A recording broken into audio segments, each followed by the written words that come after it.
दोस्तों, polity class में आपका स्वागत है।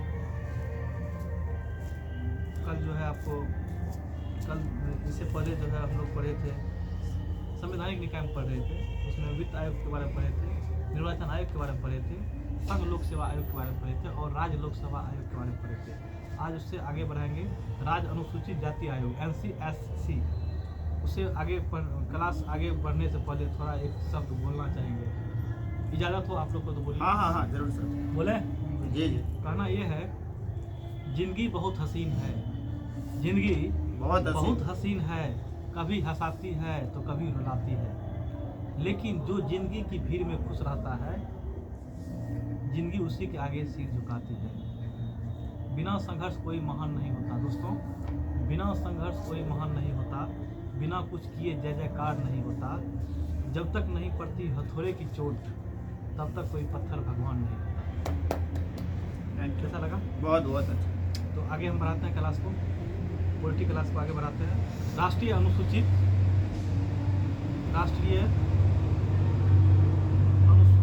जाति आयोग NCSC। भारतीय संविधान के अनुच्छेद कितना 338 में यह प्रावधान किया गया है कि राष्ट्रपति संविधान में वर्णित अनुसूचित जाति एवं जनजाति के संवैधानिक अधिकारों की रक्षा के उपाय के निरीक्षण हेतु एक विशेष अधिकारी की नियुक्ति करेगा। ध्यान दिए। इसमें यह है, भारतीय संविधान के अनुच्छेद 338 में यह प्रावधान किया गया। कितना अनुच्छेद? 338 अनुच्छेद में कि राष्ट्रपति संविधान में वर्णित अनुसूचित जाति SC एवं ST, अनुसूचित जाति एवं जनजाति यानी SC और ST के संवैधानिक अधिकार के लिए अधिकार की रक्षा के उपाय के निरीक्षण हेतु एक विशेष अधिकारी की नियुक्ति करेगा। समझे? आप आगे बढ़िए। वर्ष 1978 में कैबिनेट द्वारा, वर्ष कब? 1978 में कैबिनेट द्वारा पारित एक प्रस्ताव द्वारा एक गैर संवैधानिक निकाय के रूप में अनुसूचित जाति एवं जनजाति आयोग की स्थापना की गई। पूछेगा आपको, गैर संवैधानिक निकाय के रूप में अनुसूचित जाति SC और अनुसूचित जनजाति ST आयोग की स्थापना कब किया गया था? 1978 में किया गया था। अब देखिए, 65वें संविधान संशोधन अधिनियम 1990 द्वारा एक बहुसदस्यीय अनुसूचित जाति एवं जनजाति आयोग की स्थापना की गई। 65वें संविधान संशोधन अधिनियम कब? 1990 में। ठीक है, एक बहुसदस्यीय यानी एक से अधिक सदस्य अनुसूचित जाति और जनजाति यानी SC और ST की स्थापना की गई। परंतु 89वें संविधान संशोधन 2003, कौन संविधान? 89वें संविधान संशोधन 2003 के द्वारा अनुसूचित जाति और जनजाति यानी SC और ST आयोग को पृथक कर दिया गया। क्वेश्चन पूछेगा, किस संविधान संशोधन के द्वारा अनुसूचित जाति और अनुसूचित जनजाति और SC और ST को, ठीक है, SC और ST को आयोग कर दिया गया था? किस संविधान संशोधन? 89 यानी 89वें संविधान संशोधन 2003 के द्वारा अनुसूचित जाति और जनजाति SC और ST को पृथक कर दिया गया। समझे? किस संविधान संशोधन? 89 संविधान संशोधन 2003 के द्वारा अनुसूचित जाति SC और अनुसूचित जनजाति ST आयोग को पृथक कर दिया गया। अब देखिए, अब इनके नामकरण से राष्ट्रीय अनुसूचित जाति आयोग, कौन सा? राष्ट्रीय अनुसूचित जाति आयोग अनुच्छेद 338 और राष्ट्रीय अनुसूचित जनजाति आयोग अनुच्छेद 338 को आपको देगा। अनुसूचित जाति यानी राष्ट्रीय अनुसूचित जाति यानी SC कितना? अनुच्छेद 338 और राष्ट्रीय अनुसूचित जनजाति यानी SC अनुच्छेद 338 को है, तथा ये दोनों संवैधानिक संस्था है। ये दोनों कौन सा संस्था है? संवैधानिक संस्था। अच्छा, गैर संवैधानिक संस्था अनुसूचित जाति और अनुसूचित जनजाति के लिए कब लाया था? 1978 में। याद है? अभी पढ़े थे ना तुरंत। अच्छा, किस संविधान संशोधन द्वारा अनुसूचित जाति SC और ST को जो है आयोग को पृथक कर दिया? 89 में संविधान संशोधन कितना? 2003 के द्वारा। अब देखिए, राष्ट्रीय अनुसूचित जाति आयोग में एक अध्यक्ष, एक उपाध्यक्ष एवं 3 अन्य सदस्य होते हैं। यानी राष्ट्रीय अनुसूचित जाति SC में क्या होगा? अनुसूचित जाति वही होगा ना। SC में राष्ट्रीय अनुसूचित जाति आयोग में कितना अध्यक्ष होगा? एक अध्यक्ष, उपाध्यक्ष कितना होगा? एक अध्यक्ष, एक उपाध्यक्ष और 3 अन्य सदस्य। यानी टोटल कितना हो गया? 5 हो गया। 3, 2, 5। पूछ देगा आपको, राष्ट्रीय अनुसूचित जाति में टोटल मेंबर कितना? 5। एक अध्यक्ष, एक उपाध्यक्ष, 3 अन्य सदस्य होता है। अध्यक्ष एवं सदस्यों का कार्यकाल कितना वर्ष का होता है? 3 वर्ष। क्वेश्चन कितना बार पूछा हुआ है? राष्ट्रीय अनुसूचित जाति आयोग का अध्यक्ष का जो होता है कार्यकाल कितने वर्ष का होता है? 3 वर्ष का होता है। इन्हें 2 कार्यकाल से अधिक के लिए अपने पद पर नियुक्त नहीं किया जा सकता है। इन्हें 2 कार्यकाल से अधिक के लिए अपने पद पर नियुक्त नहीं, यानी मतलब एक बार जैसे बन गया सदस्य, फिर दूसरा बार ही बन जाएगा, लेकिन उसके बाद फिर नहीं बन सकता, क्योंकि अध्यक्ष एवं सदस्यों का कार्यकाल कितना? 3 वर्ष होता है।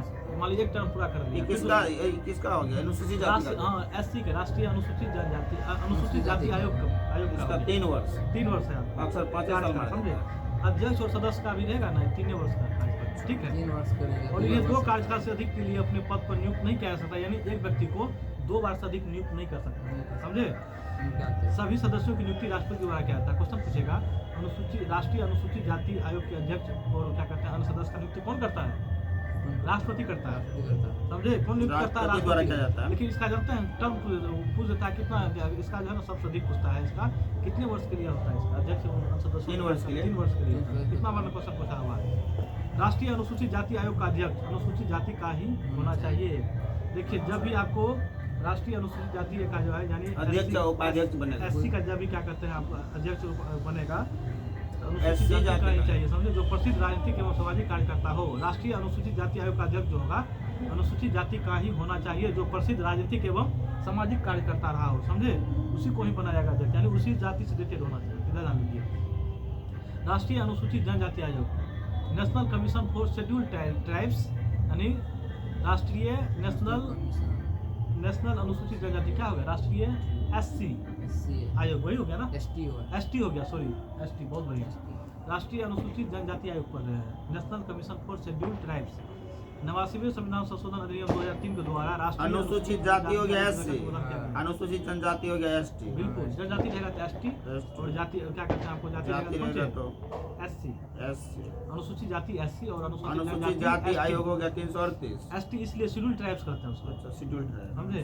शेड्यूल कास्ट हाँ शेड्यूल्ड ट्राइब्स हो गया ये, ठीक है। अनुसूचित नेशनल जाति कमीशन फॉर शेड्यूल्ड कास्ट। अनुसूचित जनजाति हो गया, इसी कहते हैं एसटी। आप देख लीजिए राष्ट्रीय अनुसूचित जनजाति पढ़ रहे हैं अभी, national commission for scheduled tribes.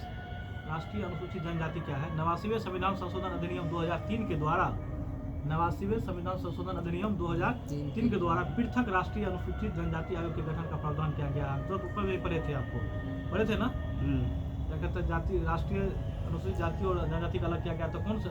राष्ट्रीय अनुसूचित जाति 338 और राष्ट्रीय अनुसूचित जनजाति 338 को। लेकिन पृथक कौन सा किया गया? 89 संविधान संशोधन 2003 में है ना, इसमें भी तो ही लिखा हुआ है 89वें संविधान संशोधन अधिनियम 2003 के द्वारा संविधान संशोधन 2003 के द्वारा हाँ। पृथक राष्ट्रीय अनुसूचित जनजाति आयोग के गठन का प्रावधान किया गया अनुच्छेद 338 को, तथा वर्ष 2004 में राष्ट्रीय अनुसूचित जनजाति आयोग का गठन किया गया है। लेकिन आयोग का गठन कब हुआ है? 2004 में गठन हुआ गया है। और इस आयोग में अध्यक्ष यानी राष्ट्रीय अनुसूचित जनजाति आयोग में अध्यक्ष यानी एक अध्यक्ष होगा, एक उपाध्यक्ष होगा, 3 अन्य सदस्य होगा, यानी जो क्राइटेरिया उसमें होगा राष्ट्रीय अनुसूचित जाति में जो होगा वही अनुसूचित जनजाति, वही क्राइटेरिया किस में होगा? राष्ट्रीय अनुसूचित जनजाति में भी वही होगा। एक अध्यक्ष होगा, एक उपाध्यक्ष होगा और 3 अन्य सदस्य होगा। टोटल मेंबर कितना? 5, समझे, कोई दिक्कत?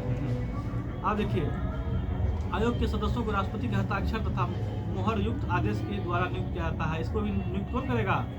यानी राष्ट्रीय अनुसूचित जनजाति आयोग का अध्यक्ष और अन्य सदस्य का नियुक्ति कौन करेगा? राष्ट्रपति करेगा। यानी आयोग के सदस्यों की राष्ट्रपति के हस्ताक्षर तथा मुहर युक्त आदेश के द्वारा नियुक्त किया जाता है। कोई दिक्कत? आयोग के अध्यक्ष और उपाध्यक्ष एवं अन्य सदस्यों का कार्यकाल 3 वर्ष का होता है। जो क्राइटेरिया आपको उसमें था वही क्राइटेरिया इसमें भी है। आयोग के अध्यक्ष और सदस्य 2 कार्यकाल से अधिक के लिए नियुक्त नहीं हो सकते हैं। जो क्राइटेरिया आपको राष्ट्रीय अनुसूचित जाति का था वही क्राइटेरिया आपको राष्ट्रीय अनुसूचित जनजाति का है। कोई दिक्कत? राष्ट्रीय अनुसूचित जनजाति आयोग का अध्यक्ष अनुसूचित जनजाति का सदस्य होना चाहिए। इसमें भी जो है आपको राष्ट्रीय अनुसूचित जनजाति का आयोग का अध्यक्ष बनेगा, वो भी किससे रहेगा? अनुसूचित जनजाति से ही रहेगा, समझे। जो क्या होगा? प्रसिद्ध सामाजिक और राजनीतिक कार्यकर्ता हो, क्राइटेरिया दोनों में बिल्कुल सेम क्राइटेरिया। राष्ट्रीय पिछड़ा वर्ग अनुसूचित जनजाति का गठन, क्या बोले? अनुसूचित जनजाति का गठन कब हुआ? गठन कब हुआ? अलग किया गया 2003 में, क्या 2004 में गठन हुआ, ठीक कर दिया।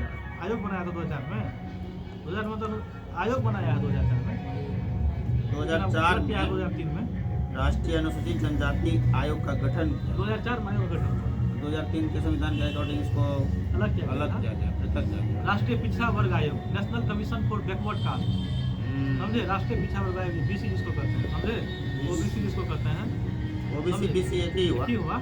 तो राष्ट्रीय पिछड़ा वर्ग आयोग क्या है? National commission for backward class अनुच्छेद 340 के प्रावधान के अंतर्गत राष्ट्रपति सामाजिक और शैक्षिक, अनुच्छेद 340 के प्रावधानों के अंतर्गत राष्ट्रपति सामाजिक और शैक्षिक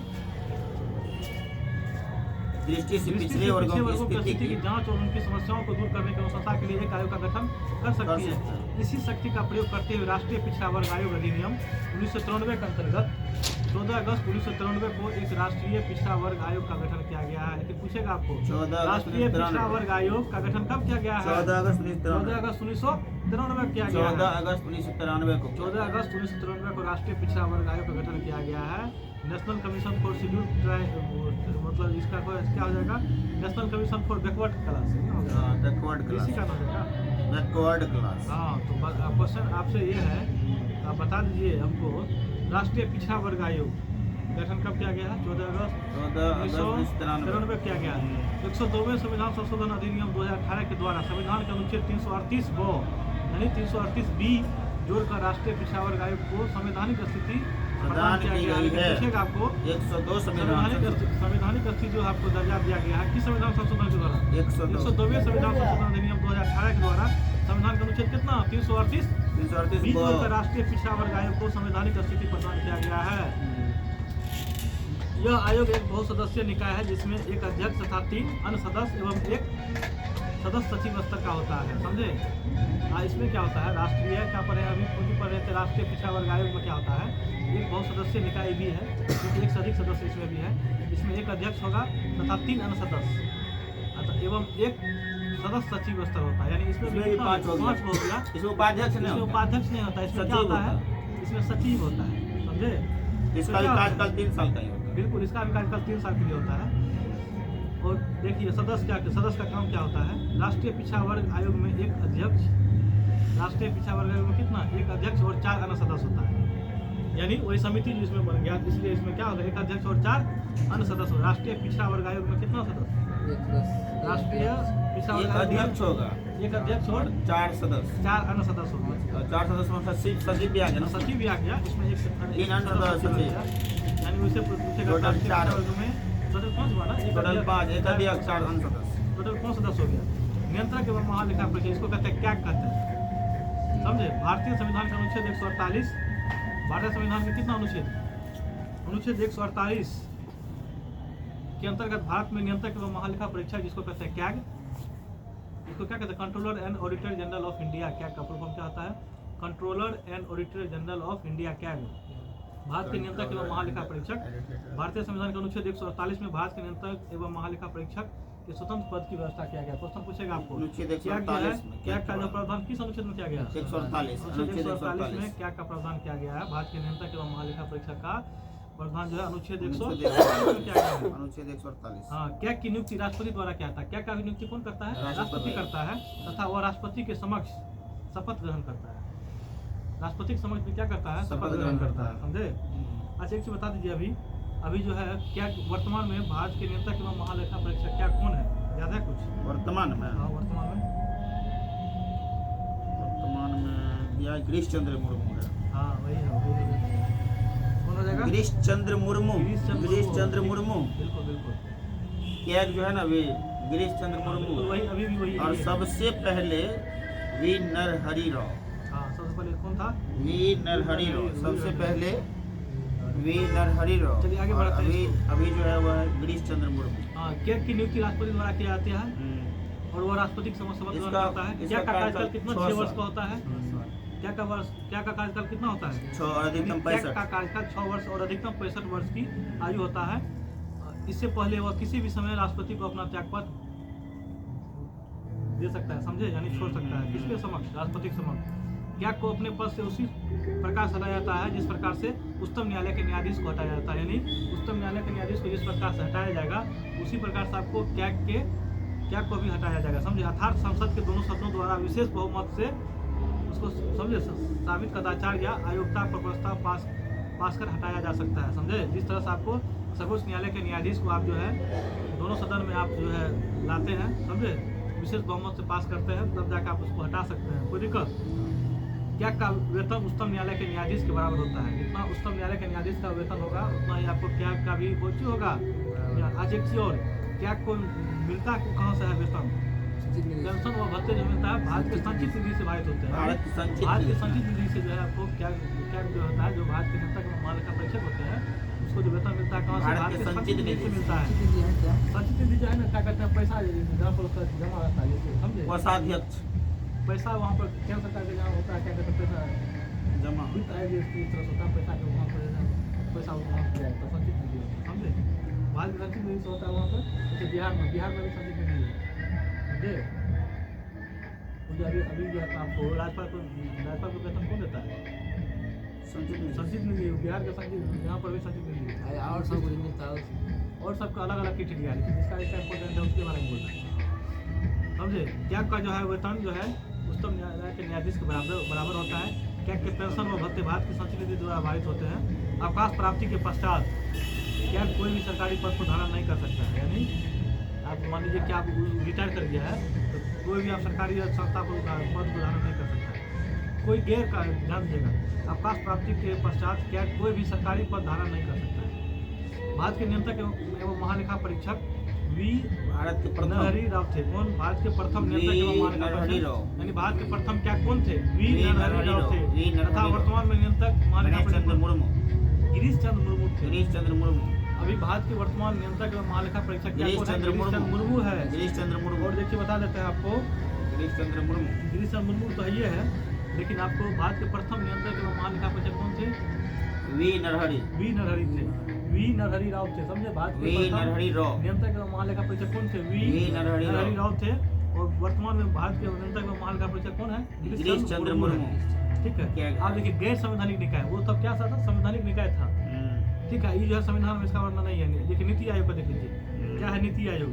नीति का फुल फॉर्म कितना बार पूछा है? National institution transforming India. नीति का फुल फॉर्म क्या होता है? National institution for transforming India. India. National institution for transforming national institution for transforming India. NITI Aayog का गठन केंद्र सरकार द्वारा 1 जनवरी 2015 को योजना आयोग के स्थान पर किया गया है। जो प्लानिंग कमीशन पहले था उसी का स्थान पर नीति आयोग लाया गया है, समझे। कब लाया गया है? 1 जनवरी 2015 को। पूछ देगा आपको योजना आयोग का गठन कब किया गया है? 1 जनवरी 2015। हाँ 1 जनवरी 2015 को, लेकिन किसके स्थान पर? योजना आयोग की योजना आयोग प्लानिंग कमीशन का स्थान पर नीति आयोग लाया गया। नीति आयोग लाया गया। नीति का full form national institution for transforming India. Transforming India. नीति का national institution for transforming India. अब देखिए नीति जो है, नीति आयोग जो है सरकार के थिंक टैंक के रूप में सेवा देते हैं, यानी सोच विचार के रूप में जो है सेवा देती है। और केंद्र और राज्य सरकारों को नीति निर्माण के संबंध में प्रासंगिक, महत्वपूर्ण एवं तकनीकी परामर्श देता है। प्रधानमंत्री नीति आयोग के प्रधान अध्यक्ष होता है। तो सब अच्छा बताइए, आपको नीति आयोग का प्रथम अध्यक्ष कौन है?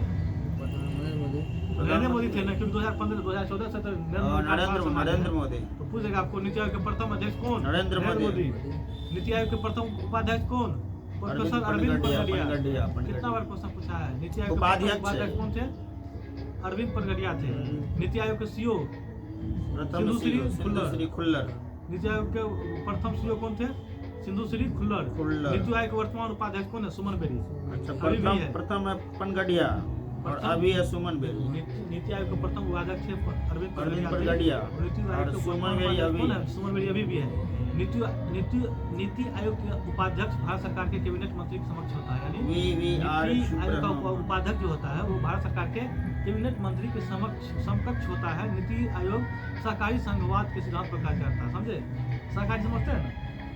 नीति आयोग सहकारी संघवाद के सिद्धांत पर कार्य करती है, यानी केंद्र और राज्य के बीच में संवाद को जो होता है ये करता है, समझे। कौन? नीति आयोग। नीति आयोग के प्रथम अध्यक्ष कौन थे?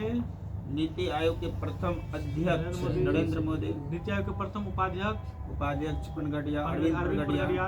नीति आयोग के प्रथम सीईओ सीईओ सिंधु श्री खुल्लर। नीति आयोग के वर्तमान उपाध्यक्ष सुमन बेरी। कोई दिक्कत? आगे बढ़ते हैं।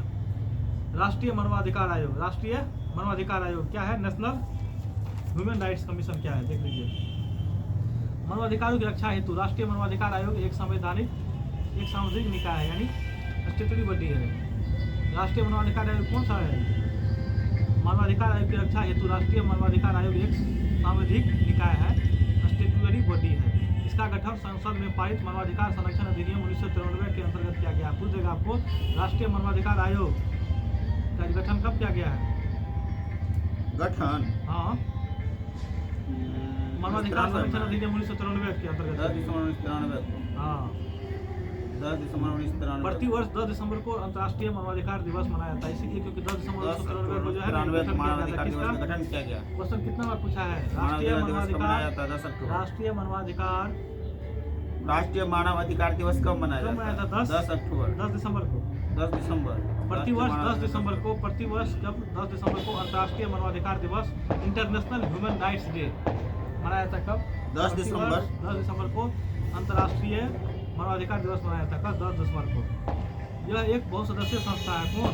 अंतर्राष्ट्रीय मानवाधिकार आयोग क्या है? एक बहुसदस्यीय संस्था है जिसमें एक अध्यक्ष और 4 अन्य सदस्य होता है। बहुसदस्य मतलब समझते हैं ना? बहु मतलब अधिक, एक से अधिक, बहुसदस्य। यहाँ पर एक से अधिक होगा सदस्य, उसी कहते हैं कौन सी? बहुसदस्यीय।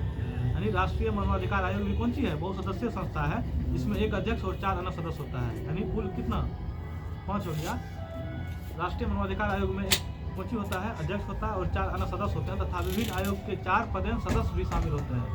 राष्ट्रीय मानवाधिकार आयोग के अध्यक्ष एवं सदस्यों की नियुक्ति प्रधानमंत्री की अध्यक्षता वाली 6 सदस्यीय समिति की अनुशंसा पर राष्ट्रपति द्वारा की जाती है। समझे? राष्ट्रीय मानवाधिकार आयोग के अध्यक्ष एवं सदस्यों की नियुक्ति जो है कौन करता है? प्रधानमंत्री की अध्यक्षता वाली, प्रधानमंत्री उसमें अध्यक्षता करता है। 6 सदस्यीय समिति की अनुशंसा पर राष्ट्रपति द्वारा किया जाता है। यानी राष्ट्रपति नियुक्त करता है। समझे? लेकिन किसकी अध्यक्षता में? प्रधानमंत्री की अध्यक्षता में। कितना समिति रहता है? 6 सदस्यीय समिति की अनुशंसा पर राष्ट्रपति द्वारा किया जाता है। समझे? कौन सी? राष्ट्रीय मानवाधिकार आयोग का गठन। समझे? कौन करता है? राष्ट्रपति। राष्ट्रपति द्वारा किया जाता है। की अध्यक्षता। प्रधानमंत्री की अध्यक्षता करता है। ठीक है।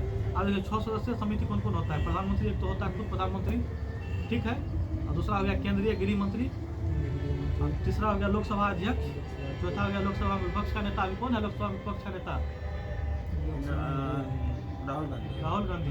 अच्छा, बिहार में जो है, आज एक बताइए, बिहार में जो है विधानसभा के विपक्ष का नेता कौन है? विधानसभा में विपक्ष का नेता हो गया आपको तेजस्वी यादव।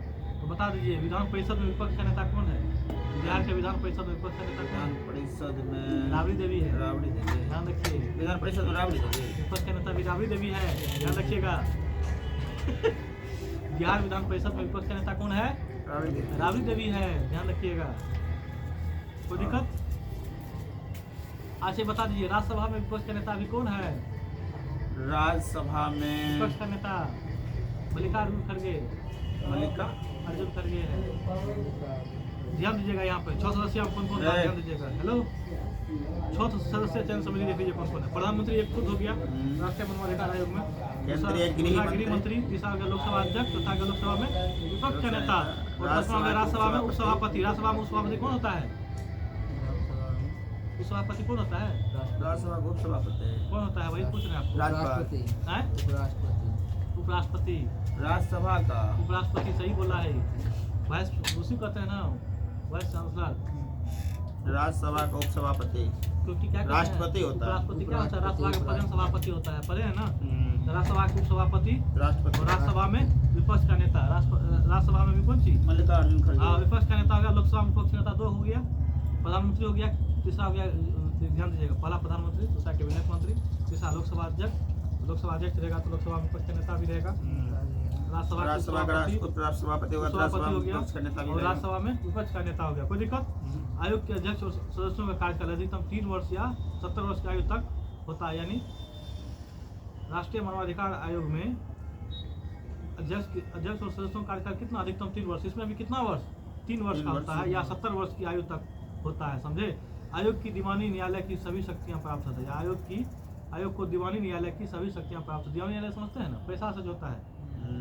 आयोग को दीवानी न्यायालय की सभी शक्तियां प्राप्त होती है। किसी कृत की तिथि से 1 वर्ष बीत जाने के बाद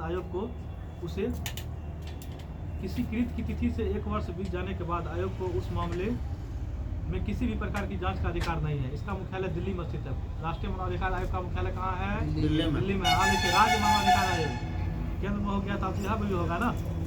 स्टेट ह्यूमन राइट्स कमीशन क्या है? मानवाधिकार संरक्षण अधिनियम 1993 न केवल केंद्र में बल्कि राज्यों में भी मानवाधिकार आयोग की स्थापना का प्रावधान करता है। जो अधिकार आपको 1993 में वहाँ पर था, तो कब बनाता है मानवाधिकार आयोग? राष्ट्रीय मानवाधिकार आयोग कब मनाया जाता है? 10 दिसंबर को। याद है?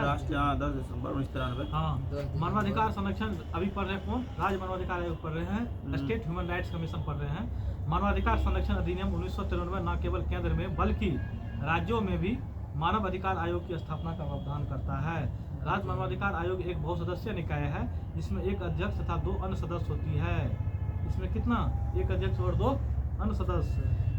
इस आयोग का अध्यक्ष यानी राज्य मानवाधिकार आयोग का अध्यक्ष उच्च न्यायालय का सेवानिवृत्त मुख्य न्यायाधीश तथा सदस्य उच्च न्यायालय के सेवानिवृत्त या कार्यरत न्यायाधीश होते हैं। आयोग के अध्यक्ष एवं अन्य सदस्यों का कार्यकाल 3 वर्ष या 70 वर्ष की आयु तक होता है। ये पुनः नियुक्ति के लिए पात्र है, समझे। आगे के राज्य मानवाधिकार आयोग के अध्यक्ष एवं अन्य सदस्यों की नियुक्ति, राज्य मानवाधिकार आयोग के अध्यक्ष एवं अन्य सदस्यों की नियुक्ति राज्यपाल करते हैं। जिस अनुसार से वहाँ पर केंद्र में कौन करते थे, केंद्र में राष्ट्रपति करते थे, राष्ट्रपति। सेम यहाँ पर राज्य मानव अधिकार आयोग के अध्यक्ष एवं अन्य सदस्यों की नियुक्ति कौन करता है, यहाँ पर राज्य में राज्यपाल करते हैं। परंतु उसको पद मुक्त केवल राष्ट्रपति कर सकते हैं, यानी उसको हटा कौन सकता है, केवल राष्ट्रपति हटा सकता है, न कि राज्यपाल। राज्यपाल नहीं हटा सकता, हटाने का अधिकार नहीं है। आप नियुक्त कर दीजिए लेकिन हटाएगा राष्ट्रपति ही हटाएगा। किसको, राज्य मानव अधिकार आयोग को, ठीक है, स्टेट ह्यूमन राइट्स कमीशन को, ठीक है, कोई दिक्कत। राष्ट्रीय महिला आयोग देख लीजिए, नेशनल कमीशन फॉर वुमेन, राष्ट्रीय महिला आयोग भी तो होता है। भारत सरकार द्वारा महिलाओं के उत्थान, विकास तथा सहयोग हेतु राष्ट्रीय महिला आयोग अधिनियम 1990 के अंतर्गत, भारत सरकार द्वारा महिलाओं के उत्थान, विकास तथा सहयोग हेतु राष्ट्रीय महिला आयोग अधिनियम कब 1990 के अंतर्गत 31 जनवरी 1992 को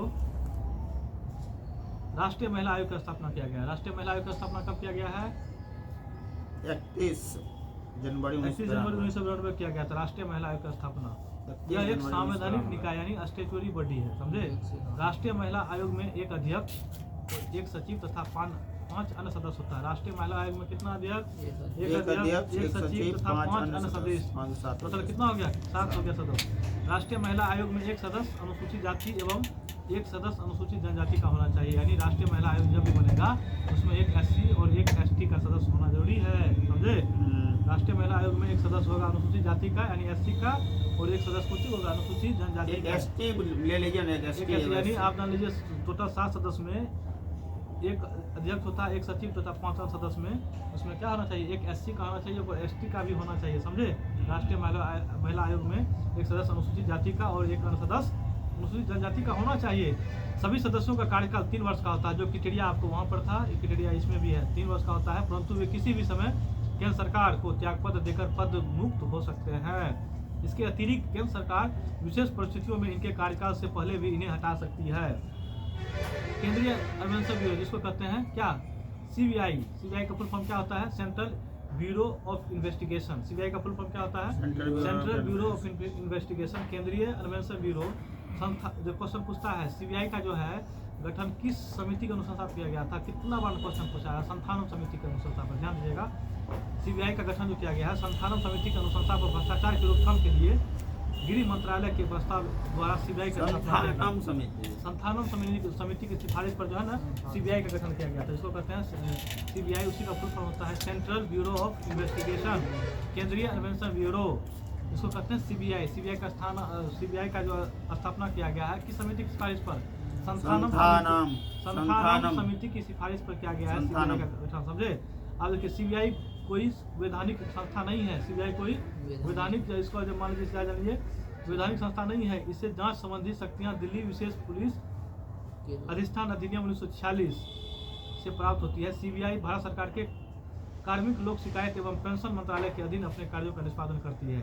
वर्तमान में केंद्रीय अन्वेषण ब्यूरो देश की शीर्ष जांच एजेंसी यानी टॉप इन्वेस्टिगेशन एजेंसी है, समझे।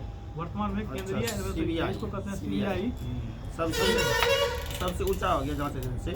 हाँ, CBI देश की क्या होगा, शीर्ष जांच एजेंसी है। केंद्रीय अन्वेषण ब्यूरो की स्थापना वर्ष 1963 में हुई थी। केंद्रीय अन्वेषण ब्यूरो की स्थापना कब, CBI 1963 में 1963 में हो गया था। CBI का स्थापना कब हुआ, 1963 में हुआ था।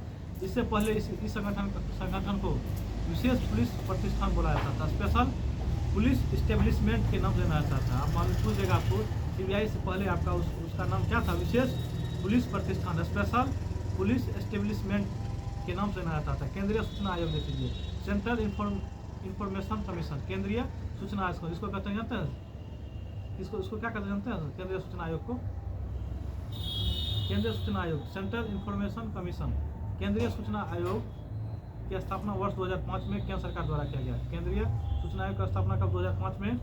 केंद्र लेकिन सरकार द्वारा सीबीआई की स्थापना कब? 1963 में। केंद्रीय सूचना आयोग की स्थापना सूचना अधिकार अधिनियम 2005 के अंतर्गत शासकीय राजपत्र अधिसूचना के माध्यम से की गई थी। इस प्रकार यह एक संवैधानिक निकाय नहीं है। सभी सूचना आयुक्तों की नियुक्ति राष्ट्रपति द्वारा एक समिति की अनुशंसा पर की जाती है। इस समिति में प्रमुख रूप से प्रधानमंत्री, लोकसभा में विपक्ष का नेता एवं प्रधानमंत्री द्वारा मनोनीत एक कैबिनेट मंत्री शामिल होता है। किसमें? केंद्रीय सूचना आयोग में। अब देखिए, मुख्य सूचना आयुक्त एवं अन्य आयुक्त, यानी मुख्य सूचना आयुक्त एवं अन्य आयुक्त 5 वर्ष या 65 वर्ष की आयु तक पद पर बने रह सकते हैं। क्वेश्चन पूछ देगा, मुख्य सूचना आयुक्त जो होता है एवं अन्य आयुक्त कितने वर्ष तक?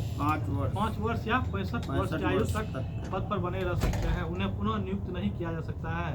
केंद्रीय सतर्कता आयोग सीवीसी जिसको कहते हैं, सेंट्रल विजिलेंस कमीशन, किसको कहते हैं? सेंट्रल विजिलेंस कमीशन कहते हैं। केंद्रीय सतर्कता आयोग केंद्रीय सतर्कता आयोग केंद्र सरकार में भ्रष्टाचार रोकने के लिए एक प्रमुख संस्था है। यानी भ्रष्टाचार जो इतना देख रहे हैं उसको रोकने के लिए कौन सा आयोग आया? केंद्रीय सतर्कता आयोग, सेंट्रल विजिलेंस कमीशन, केंद्रीय सतर्कता आयोग। केंद्रीय सतर्कता आयोग केंद्र सरकार में भ्रष्टाचार को रोकने के लिए सीबीसी का गठन किया गया है। वर्ष 1964 में केंद्र सरकार द्वारा पारित एक प्रस्ताव के अंतर्गत इसका गठन किया। सीबीसी गठन कब हुआ? 1964 में। सीबीआई गठन 1963 में। सीबीसी का गठन कब? सेंट्रल सीबीसी का full form central vigilance commission. यानी सीबीसी का जो है वर्ष 1964 में केंद्र सरकार द्वारा पारित एक प्रस्ताव के अंतर्गत इसका गठन किया गया है। भ्रष्टाचार को रोकने पर बनाई गई संथानम समिति, भ्रष्टाचार को रोकने के लिए कौन सा समिति बनाया गया था? संथानम समिति, जिसको सीबीआई में अनुसंधान पर इसका गठन भ्रष्टाचार रोकने के से संबंधित सुझाव देने के लिए हुआ था। ध्यान दीजिएगा, सीबीआई का जो गठन किया गया था, भ्रष्टाचार को रोकने पर बनाई गई संथानम समिति क्या था? सीबीआई को भ्रष्टाचार को रोकने पर बनाई गई संथानम समिति के अनुशंसा पर इसका गठन, यानी भ्रष्टाचार रोकने से संबंधित सुझाव देने के लिए, यानी सुझाव देता था कौन? सीबीसी सुझाव देता था। किसको? सीबीआई को। यानी अभी सीबीआई को सुझाव देने के लिए सीबीसी गठन किया गया था। कब? 1964 में इसका गठन किया गया, समझे? यानी सीबीसी गठन 1964 में। इसका काम क्या था सीबीसी का? भ्रष्टाचार रोकना। नहीं। हाँ, तो इसका काम क्या था पता है? सीबीसी का वही तो। नहीं। सीबीआई का जो था, सीबीआई का जो गठन हुआ था संथान समिति पर, इसको क्या करना? सहायता देना, समझे? भ्रष्टाचार को रोकने सुझाव देने के लिए। केंद्रीय सतर्कता आयोग केंद्र सरकार में भ्रष्टाचार रोकने के लिए प्रमुख संस्था। सुझाव देने के लिए दिया था उसको, समझे? अच्छा। सीबीआई को सुझाव देने के लिए। इसको पढ़ते खत्म कर दें क्या? इसको खत्म कर लेते हैं। यही बोला था हम। सितंबर 2003 में संसद द्वारा पारित एक विधि द्वारा इसे सामाजिक दर्जा दिया गया है। केंद्रीय सतर्कता आयोग एक बहुसदस्यीय निकाय है जिसमें एक प्रमुख केंद्रीय सतर्कता आयुक्त व 2 अन्य सतर्कता आयुक्त सदस्य के रूप में होते हैं। इनकी नियुक्ति राष्ट्रपति द्वारा किया जाता है।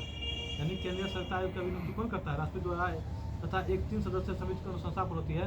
समिति के प्रमुख प्रधानमंत्री व अन्य सदस्य लोकसभा में विपक्ष के नेता व केंद्रीय गृह मंत्री होते हैं। समिति के प्रमुख में कौन होता है? प्रधानमंत्री होता है। वो अन्य सदस्य में लोकसभा के विपक्ष के नेता व केंद्रीय गृह मंत्री होते हैं। आयोग के सदस्यों का कार्यकाल कितना वर्ष का? 4 वर्ष अथवा 65 वर्ष का होता है। केंद्रीय सतर्कता आयोग के सदस्यों का कार्यकाल कितना वर्ष? 4 वर्ष या 65 वर्ष की आयु तक होता है। इसका चरित्र न्यायिक है। इसे दीवानी न्यायालय की शक्तियां प्राप्त होती है। यह अपनी प्रक्रिया को विनियमित करने का अधिकार रखता है। लोकपाल और लोकायुक्त, इसको छोड़ दें क्या? लोग बचा है, इसको खत्म करके छोड़ दें, रहने देते हैं। चलिए दोस्तों, आज यहीं तक है पॉलिटी में, कल इससे आगे बढ़ाएंगे। समझे?